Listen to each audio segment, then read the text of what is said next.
Hi, Assalamu alaikum. Welcome once more to the first edition of the eTourism Revolution Talks, an exchange hub to discuss the future of tourism, usually in a short format, composed by powerful talks from experts around the world. This session today is part of the Accelerating Traveler Recovery series, where we bring top global innovators to give us their advice and guidance into their areas of expertise. Welcome to this fantastic talk. I'm your host, Abdul Sakur. And today, I'm very honored to have Sister Reem, a leading tourism expert who will share with us 13 signals of what a post-COVID-19 new normal will look like in 1 year from now, as well as discuss action plans for travel agencies, hotels, destinations, as well as governments. Sister Reem, welcome to the show. Thank you, Abdul Sakur. Thank you very much for inviting me to be a guest on this show. Alhamdulillah, it's a great pleasure to have you here. Can you please take a minute to introduce yourself, say what you do, and also where you are based? Yes, of course. So I'm Director of Growth Strategies at Dinar Standard, which is a growth strategy research and advisory firm. We have our main offices in New York. We have offices in Dubai, and our team is global. We have a global team in most of the main cities around the world. I'm based in Dallas, Texas. Right now, I'm on vacation in Colorado, so therefore the background. And back to Dinar Standard. So we focus on providing fact-based insights and strategic advice to help clients achieve responsible growth. And I specialize in travel, so specifically halal and sustainable travel. And also I have a marketing background. So I lead the firm's travel-related research work as well as lead marketing campaign execution. And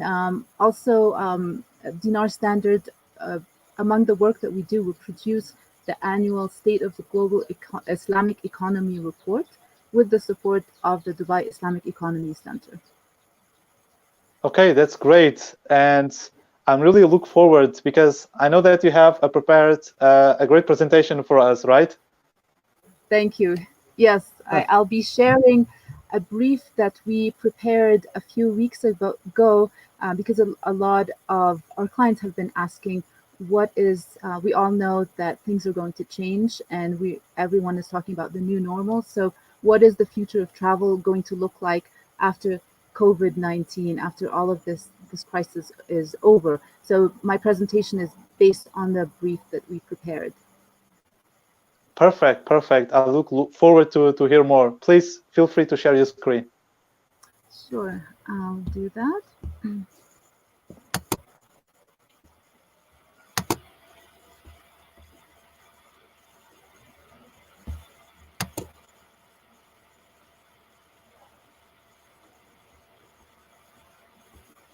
Just a second.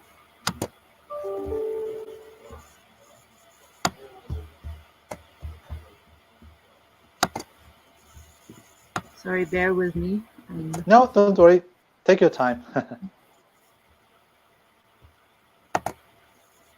I think one of the next destinations for me will be Colorado because the weather looks very nice. Thank you. I just saw a bird fly in front of me. Okay, so you can see my screen right now? Yes. Okay, if you want, you can also zoom it a little bit and should be fine. Yes, we can see it even better now. Yeah. Okay, perfect. So I'll get started. Bismillah. Bismillah. These are the authors of the report, the 4 authors of this brief, which I'll be going through. And first, just a little bit to set the expectations in terms of this brief and the purpose of it. So we're not talking about, this doesn't address the immediate post-crisis situation right now, whether it's in a few months. It's actually, as you rightly mentioned in my introduction, it talks about 1 year from now or 1.5 years from now when this crisis is resolved. So this is the framework that we're looking at in terms of this presentation. So 1 to 3 years from now. And the brief is structured as follows. So I'll very briefly share travel stats and figures before COVID hit us. and then the impact on the crisis. And then the bulk of the presentation is focusing on the 13 signals of what this future will look like, from signals of activities that we're seeing right now, and then I'll share an action plan. So this is an outline of this presentation, and I will get started with, and I won't spend much time going through everything on this slide, but wanted to share that on the top, as we probably know, the value of the industry was 8.8 trillion, and it contributed 10.4% of global GDP. It supported 319 jobs. And then if you go down the chart in the middle, we're highlighting the top countries by tourism receipts by region, and also the top globally. So number one is the US, followed by Spain, France, then Thailand, and the UK. Now, in terms of, if you look at the left, the tourism-specific challenges pre-COVID, some of the challenges were sustainability issues, over-tourism, which is related to sustainability. The industry is and continues to be highly fragmented and in need of regulation. Now, in terms of some of the global crises that have been identified in a survey of global futurists and leaders, it's interesting to see that one of the top in terms of impact is infectious diseases, which what we're experiencing right now. And now, if you look at the left, there's some challenges by sector. I won't go through all of this. I want to make sure we have time to discuss the signals in a little bit more detail. But I'm happy to share this presentation with anyone who is interested. Now, in terms of the impact, so we shared what travel was before this crisis. Now, in terms of the impact, we're looking at the impact on consumer behavior, on the industry, and then on governments. So in terms of the impact on consumer behavior, there are 4 areas of impact. Number one is health and safety concerns. And you see some stats in terms of COVID. Those are a little bit, few weeks old, but so definitely the numbers are higher. Number 2 is domestic travel is definitely on the rise. And number 3 is intent to travel varies across generations, and I'll provide some stats on that. And then number 4 is substitutes to travel, or basically what people are doing as alternatives to travel. They're not able to travel, so what are they doing? Now, in terms of domestic travel becoming popular, OECD predicts that 75% of the tourism economy will be this year in 2020 will be from domestic travel. Now, in terms of intent to travel being different across generations, and you see in the middle we have some statistics in terms of from a survey by Bloom Consulting, and another survey shows that only 11% of millennials will not travel because of the pandemic, compared to 25% baby boomers. So this is an interesting statistic that would be relevant as one of the signals in terms of intent, younger generations being more willing to travel amid pandemic concerns.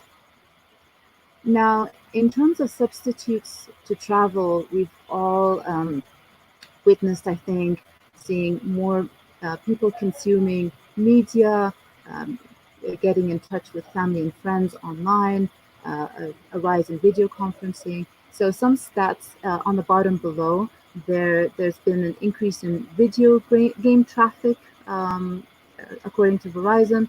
There's been 1,000% increase in Facebook groups, which is a relatively new feature. And then Snapchat also has seen an increase in video chats. Zoom has seen 101% increase in stock, and it's now valued at 50 billion. And a very interesting stat is that it's now worth more than the seven biggest airlines combined. Wow. And then, yeah, very interesting. Yeah. Zoom. And there's an 28% increase in Netflix revenue compared to the same period last year. And then also another activity of substitute to travel that people are doing while they're stuck at home is taking online classes. Udemy has seen a 425% increase in enrollment. So these are some statistics related to consumer behavior. Now, in terms of impact on the industry, there are 5 areas of impact. Number 1 is aviation and hospitality sectors that have been the most impacted, and you see some stats. I'm not going to go through all the figures. Small businesses are in crises. And now, according to WTTC, 80% of travel and tourism businesses are small and medium enterprises. And according to OECD, over 50% of small businesses will not survive the next few months of this crisis. So this is an alarming fact or stat that's relevant to, and we all know there's so many, as the WTTC figure shows, so many of travel businesses are small and medium enterprises. Number 3, in terms of impact, is innovation in touchless travel and in hygiene and health screening protocols. Now, we've all witnessed how we've seen hotels come up with kiosks, check-in kiosks, and also airports and touchless payment. And actually, leaders of travel companies are saying, large travel companies and hospitality companies are saying that technology that they had slated for the next 10 years, they've actually started implementing in just 2-3 months. So definitely this crisis has accelerated the application of technology, especially related to touchless travel.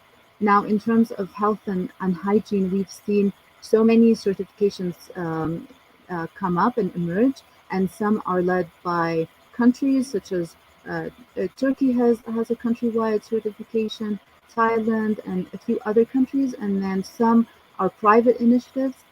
One is by the WTTC, it's the Safe Travels Seal, and then there are initiatives by hotels in collaboration with medical centers, as well as collaboration with insurance companies. So we've seen a lot of activity quickly emerge to reassure travelers on health and safety and trying to set some standards and provide certifications. Now, also in terms of impact on the industry, we've seen pivots and aggressive promotions. So we've seen companies change or offer alternative services, and I'll provide some examples later on in the signals. And we've seen Qatar Airlines, for example, they had a very aggressive promotion a couple of months ago, offering discounted flights, and also the ability to change the flights and change the destination city. So we've seen others as well in terms of aggressive promotions. And number 5 is the financial viability and investment implications. Now, expectedly, we've seen a drop in investments, but I also wanted to share a ray of hope in that even during this crisis, there have been investments secured. So Norwegian Cruise Line, they secured 400 million in investments. We've seen 2 travel startups, Fly Now, Pay Later, which is based in London. They raised a substantial amount of investment, and also we've seen Hotel Data Cloud raise 350,000 investment. They are based in the UAE. And Traveloka, actually, this figure has now been updated to 250 million. They expect to raise, and there's an investment. A venture capital company actually raised money for a fund, $80 million fund to invest in travel and transportation technology. So it's important to share that there is some ray of hope, and there are investment activities still occurring within this crisis. Now, in terms of the impact on government policies, so the government has been supporting the industry and has been providing subsidies to support the industry, and particularly the aviation and hospitality to prevent its collapse. It has also been active Uh, in imposing travel restrictions and regulations. Sister, I'm sorry to And interrupt. It looks like we are hearing yeah, some echo in the background. I'm not sure if it is some interference of any device that you have. oh, do you still hear it right now? Yes, Do you hear an echo? it's like Is this some better, or do you, noise. Is a bit better now. Yeah, please carry on. okay? Let me know. Stop me if you hear anything, and I'll try and. Can you hold on just a moment? I'll Yeah, try yeah. and see if they're because we're here with family, so maybe that's the noise that you hear just this moment. Okay, yeah. Don't worry, sister.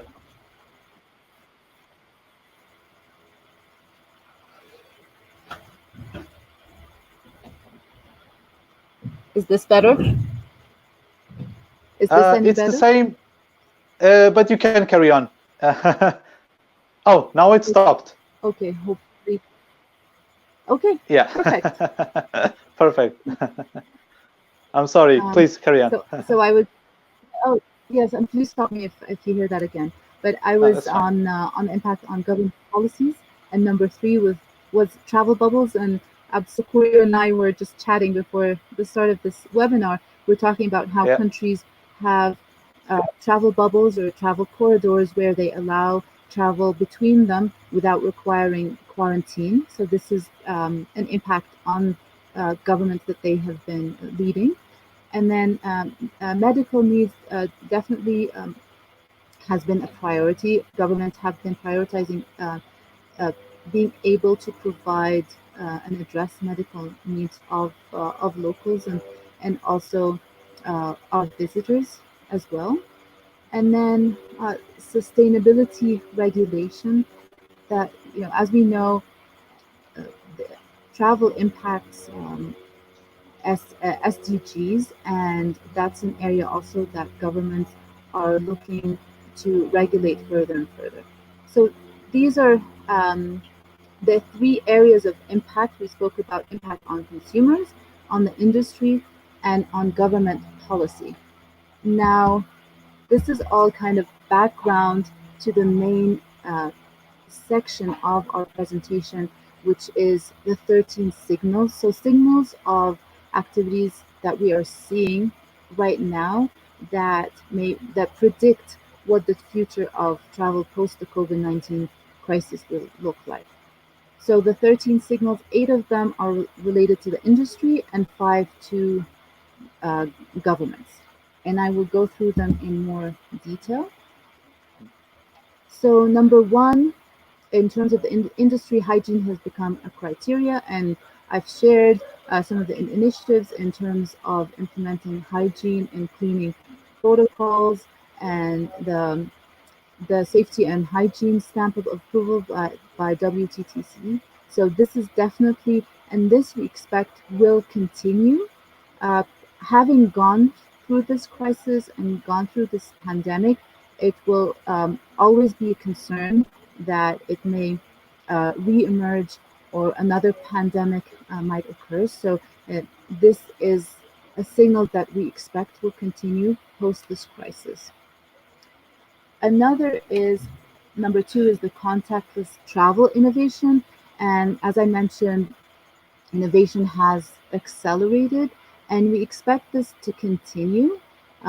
Having actually started the innovations and touchless payment methods and kiosks and all of this, as well as, for example, robotics in hotels to avoid or to lessen human contact.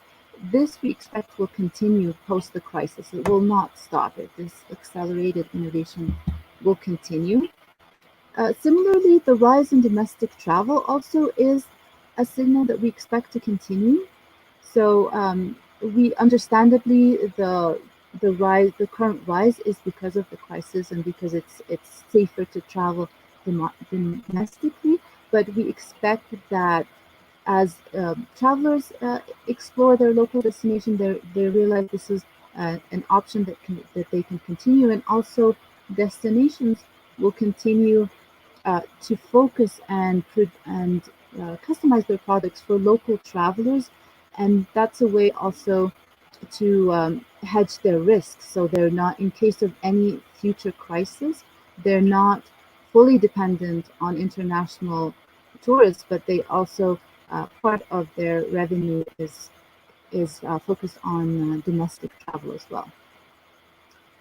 Number four is there's an opportunity for boutique travel agencies, and this might be at first counter intuitive in terms of because we already spoke about the impact on small businesses and that they're heavily impacted and some of them will not survive. But we do see a ray of hope for especially medium-sized travel agencies who are able to provide excellent customer service. They're able to provide their customers with assurances in terms of telling them what is required in their destination that they're traveling to, and also they will be able to assist them in providing any documentation that's necessary. So we see this trend as something that will continue beyond this crisis. Now, in terms of number five, that's millennials and the older Gen Zs are an important segment. Now, millennials were already an important segment for travel and tourism, but we expect that they will become an even more important segment based on the stats that I previously shared in terms of they are more willing to travel, more willing to take risks, even within a crisis situation. So this is a segment that's going to be even more important for the industry. Now, sustainability as a priority, and we realize that already there are some segments that are focusing on sustainability, but we expect more travelers to be focused and interested in traveling sustainably, especially after seeing the positive effects of the standstill. You know, we all heard about clearer skies and busy cities and waterways that are clear. So we expect that traveler segments, some of them will wish to continue traveling sustainably beyond this crisis.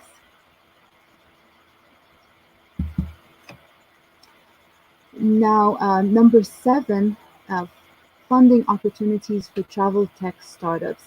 The examples I provided in terms of companies and startups that were able to raise funds, those were mainly in the field of travel technology, and we definitely see an opportunity for this that will continue post the COVID-19 crisis.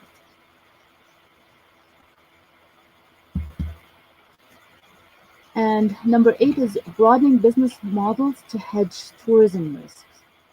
So in terms of, I had shared the stats of alternative activities that people are doing when they were not able to travel. And we've seen companies provide services in line with these activities. So, for example, Air Canada recently launched at-home screening service, video screening service for their loyalty program members.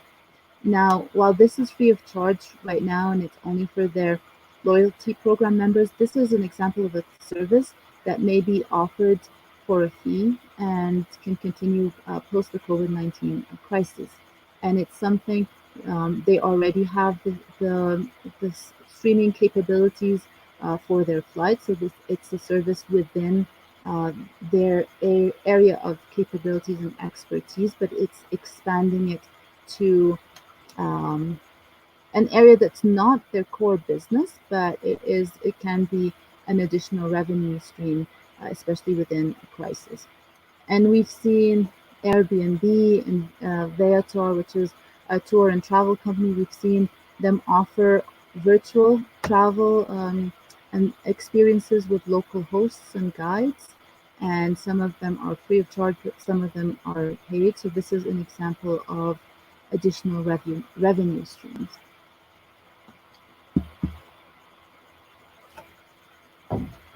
Now, in terms of governments, so number 9, and this is the first in terms of the new normal, or the signals of the new normal for governments, they have realized that they need to strengthen their crisis preparedness, especially in case of future pandemics, and also in terms of supporting the industry. So governments need to invest in aviation and hospitality, and to help prevent it from collapsing in the future. And also they need to support small businesses and medium and small businesses, because they are actually an important part of the economy, and otherwise the economy would collapse.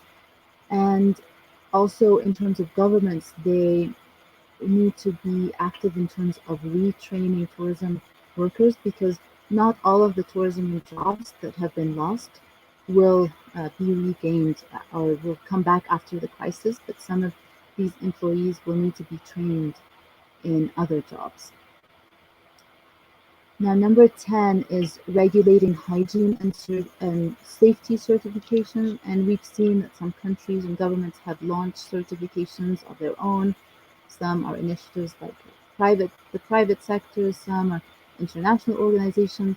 So this is something that needs to be regulated, and we see that continuing in the future and being part of the regulation of travel and tourism. Hygiene and safety we feel will be here to stay.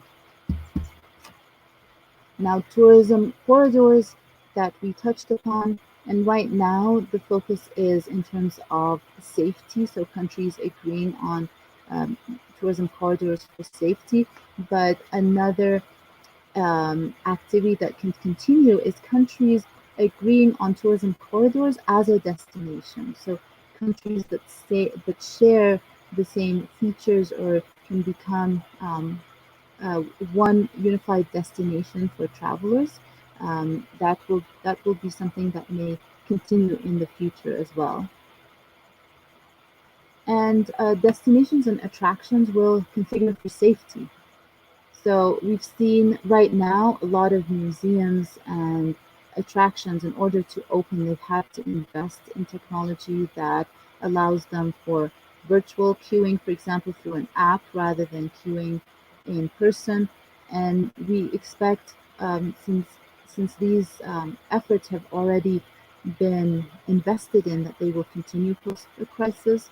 We've seen, for example, destinations, in order to avoid overcrowding, they're introducing dynamic pricing. So, for example, in museums, the entry price will be higher during peak hours and lower in off hours, and that's in addition to being an initiative for this current situation in terms of avoiding overcrowding. It's in the future, it solves overcrowding, the issue of overcrowding in general. So this is another signal for governments.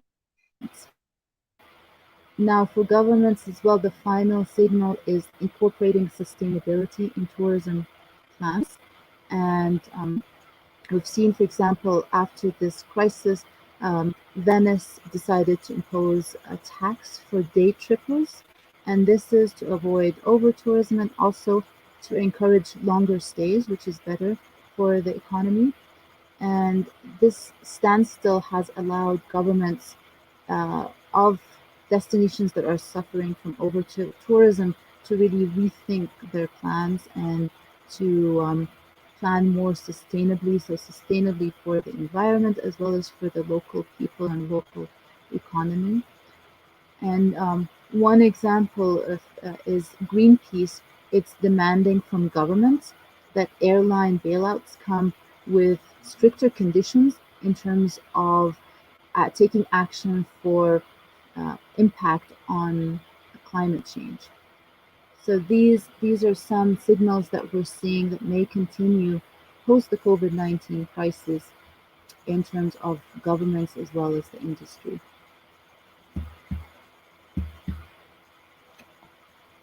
Now, in terms of the final section of this presentation is providing an action plan, first for the industry and then for governments. And before I share some of the actions that we recommend, let me just remind everyone that we're not talking about the immediate future. We're not talking about the next 6 to 12 months. We're talking beyond that time period. And our recommendations are divided into returns. So how can tourism basically transition post the COVID-19 crisis, and then reform, what changes need to be done operationally to be ready for the new normal, or for the for reinventing, really, which is the next phase. It's reinventing, providing new solutions, providing things that can be done more efficiently. Now, in terms of, for the industry, in terms of return, so obviously incorporate health and safety measures, including cleanliness, hygiene protocols, and also contactless technology, and communicating this in promotional material. And this is very important because in addition to the real risk of related to safety and hygiene, there's also a psychological impact that we need to realize, that we need to not just have the safety regulations in place, but it's very important to communicate that to would-be travelers, that this is something, and we're already seeing, I'm seeing this a lot, for example, hotels letting their travelers know this is what, even car rentals, this car has been safely sanitized and cleaned. So that's in terms of return. Now, in terms of reform, developing business models that are able to sustain the crisis in travel and tourism. So, for example, hotels can offer catering at home, and restaurants can offer, for example, frozen and prepared meals or groceries. And these are some things that we've seen during the crisis, but it's an impact that can continue post the current COVID crisis.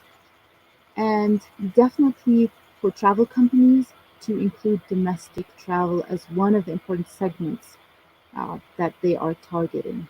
And it's important to develop products and services, because sometimes the products and services, they are more geared to international tourists, but it's important to prepare these products for local domestic travelers, and also to communicate that very clearly in the marketing material.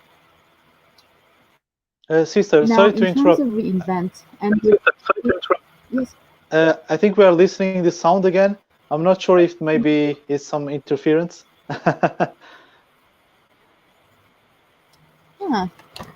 nothing has changed from my end. Are you still hearing it? Is Yes. this better? I think we can still hear you. So yeah, you can carry on. Yeah. Okay. Okay, I'll try to be more clear in case of the background sound. Thank you. So, in terms of the reinvent, we're looking at different sectors, and I realize, of course, we're not covering all of the sectors, but we chose to focus on destinations, travel agencies and OTAs, online travel agencies, hotels, and then restaurants and food services. So in terms of destinations, now the MICE industry, the meetings industry has been highly impacted because it's all based on large conventions. So definitely this needs to be reconfigured in terms of future outbreaks. Implementing public and private partnerships to support destinations, it's something that has to be an effort with the government as well as the private sectors. I don't think either can do separately, and then implementing strategies to attract investment, especially with a lot of the new hygiene and safety measures. These are all expenses incurred by destinations and by the industry, and additional investment is required. Now, in terms of travel agencies and OTAs, we've, we've seen how technology has been at the forefront of investment interest, for example. So it's important to focus on artificial intelligence and machine learning and to tailor offerings, to be able to really tailor their offerings to what the customers want, and the hotels to continue what they have started in terms of touchless um, experiences or touchless guest services, and based on technology. This is something that needs to be continued. Now, in terms of restaurants who have been highly impacted post-COVID, they need to consider providing even high-end restaurants. They need to consider providing delivery as one of their services. As we saw, that was the one component that continued in terms of demand even during the crisis, and perhaps focusing on the cloud kitchen model, which is basically a centralized kitchen used by several hotels and used by several restaurants, and that focuses on food delivery. So these are a few of the action plans that are based on the signals that we are seeing for the industry. Now, moving on, I will share some of the plans for the government. And again, this is post after the immediate crisis, and also looking at return, reform, and reinvent. So in terms of return, definitely having strong contingency plans in terms of future pandemics or any future crises. These need to be strongly in place, as we've witnessed for most governments. The pandemic has been a big surprise.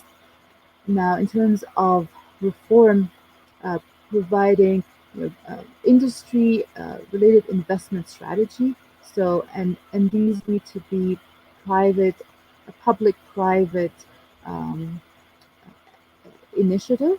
So both the governments as well as the private sector doing that together, and then also preparing for future crises, and also addressing sustainability in terms of the local communities, the environment, and economic sustainability within this climate of future threats of pandemics as well as other crises. Now, in terms of reinventing, so looking at new policies, so in terms of health and safety, um, definitely there has to be stronger regulation to prevent outbreaks in the future, and that has to be closely coordinated with the private sector. Economic enablement. So, as we mentioned, investing in airlines and hospitality, as well as other sectors. So, so they're able to support them in terms of any future threats, and then also focusing on public-private uh, partnerships to support the industry, and helping support funding for hygiene and safety expenses, because this is a big expense. And for the large, for example, hospitality companies, it's an expense that they have had to incur. But for smaller hotels, for private-owned small businesses, it can be a challenge having to endure the expense of providing the additional health and safety regulation. And then in terms of social services, and this is a recommendation that we also included in another brief that is so focused on government services in general, not just for the travel sector. And we addressed possibly providing a universal basic income. So as people have been losing jobs, and in the future with jobs being more and more automated, there's a need for a universal basic income, or an income that is guaranteed for all, that is not dependent um, on certain jobs. So this is one area that we recommend. So this is the end of my presentation, uh, and summarizing the signals for the industry as well as for governments, and then the action plan. And I'm happy to, um, if anyone would like to reach out, if you would like a copy of this presentation, or if you have any questions, feel free to reach out to me through LinkedIn. My name is Reem Shafafi, or through the Dinar Standard website. Back to you, Abdul Safour. Jazakallah. Thank you very much, Mr. Reem. There are so many good points here. I really don't know where to start. I'm particularly interested in some areas, and because we are in a virtual event for travel companies and for the travel industry in general, like, for example, which kind of opportunities you foresee for boutique travel agencies, and what is the path for them to start reaping the benefits from the current situation? Mm. Thank you. Yeah, I'm glad you mentioned that, and yes, we mentioned it's there's a ray of hope for boutique travel agencies in terms of, now we all know that OTAs, online travel agencies, especially the very large ones like Booking.com and Agoda, they have really dominated the industry, but we do see a ray of hope in terms of the current needs of travelers in this environment.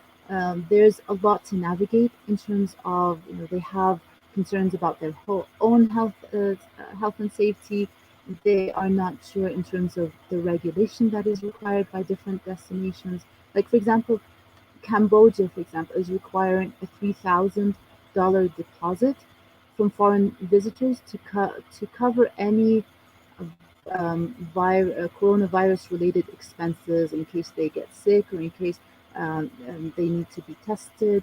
So things like that, um, travelers may not know. And for example, if an immunity passport is required in the future, if there is certain certain documentation that is required by certain destinations, all of this will be very beneficial to have a dedicated person, not a call center, but someone at a smaller boutique travel agency that you can call and get detailed information from, who can help facilitate obtaining some of these required documentation for you. So we do see an opportunity for companies who are able to provide excellent customer service and unique services for their customers. This is really uh, this is an additional service. For example, what activities and attractions are open or not because of certain situations, what insurance is recommended. All of this, being able to provide this, will definitely increase customer loyalty.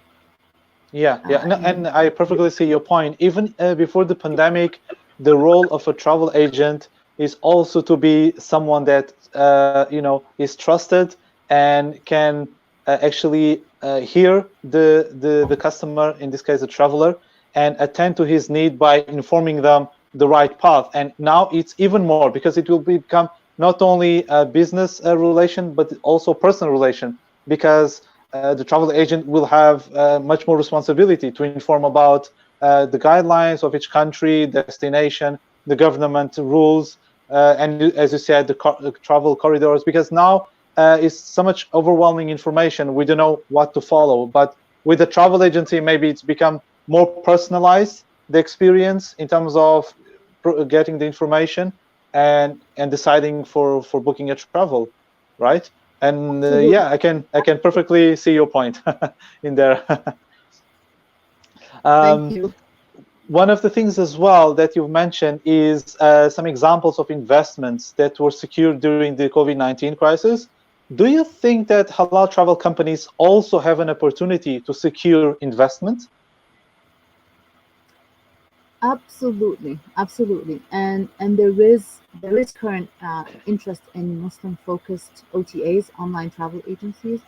So Halal Booking had closed the funding round last year in December. They raised 2.4 million, and they also recently secured 2 million in a UK government-backed coronavirus loan. We've seen interest from venture capitalists before this COVID-19 crisis. For example, Gobi Partners, which is a venture capital firm based in Southeast Asia, they coined the term Taqwa Tech, which really summarizes their interest in investing in Muslim-focused technology firms. And 2 years ago, in 2018, they were one of the main investors that invested in Holiday Me and allowed it to raise 16 million and acquire TripFest. Um, and they also they invested in Pakistan-based online travel agency Sasta Ticket. So we're definitely seeing an interest.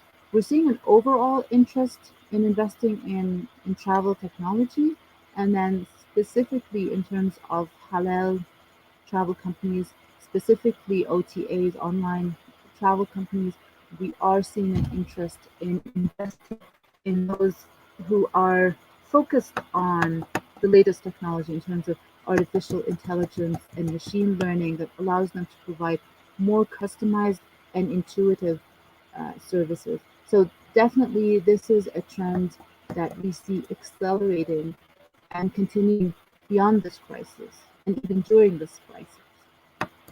Definitely, and I see that there is a lot of interest in innovation and technology.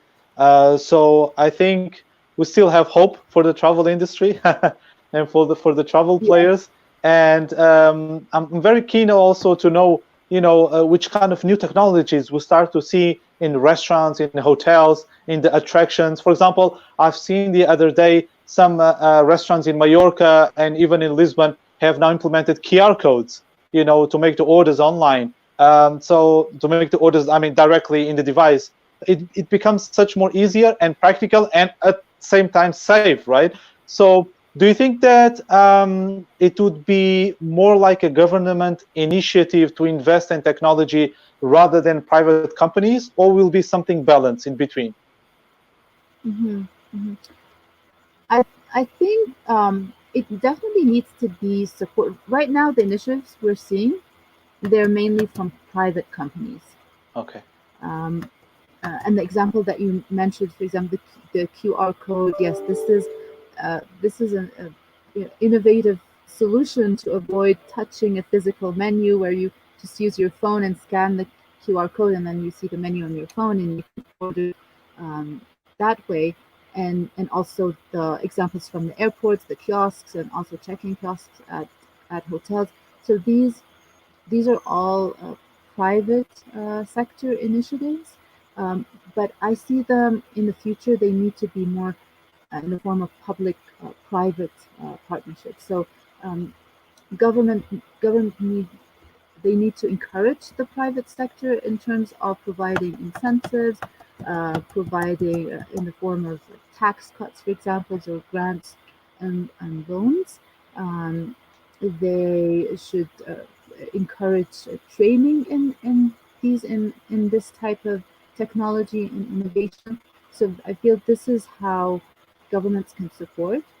And for example, in Dubai, governments are Dubai is definitely pushing for innovation and supporting innovation. So they have provided 46 million dollars in incentives and in the form of services to entrepreneurs and to small businesses, even before the COVID-19 crisis. Um, it has been an area of focus for the UAE government and specifically the Dubai government. Um, and for example, there's the initiative of Smart Dubai is to make Dubai a leading smart city. and in using Internet of Things technology. So different parts of different attractions and destinations and services are all connected and are able to be controlled through devices. So this is it. It definitely needs to be encouraged. In summary, to answer your question, um, innovation in touchless technology and other technology needs to be supported and encouraged by governments, but then also led by the private sector. And the private sector, is encouraged by seeing the interest in investors in investing in this type of technology, and also in terms of the need. And something like this, the current crisis highlighted the need for such touchless and um, innovative technology. So this will be basically a public private initiative, um, and really supported by the government and led by the sector. Yeah, no, that's a great point, because I think we all need to work together, not only from the government and from the private sector, because we are all in the same boat. In the end of the day, we all want the same thing, and we are all interconnected in somehow directly or indirectly. And if you want for boost tourism and other industries as well, we need to really collaborate. So yeah, I mean, it's a great point. And yeah, we are almost reaching to our end of this session. I think it has been really, really mind shifting for people that are, and companies and governments that are watching this session. Sister Reem, any word of advice for companies that are struggling at the moment, and where should they focus their attention, in your opinion?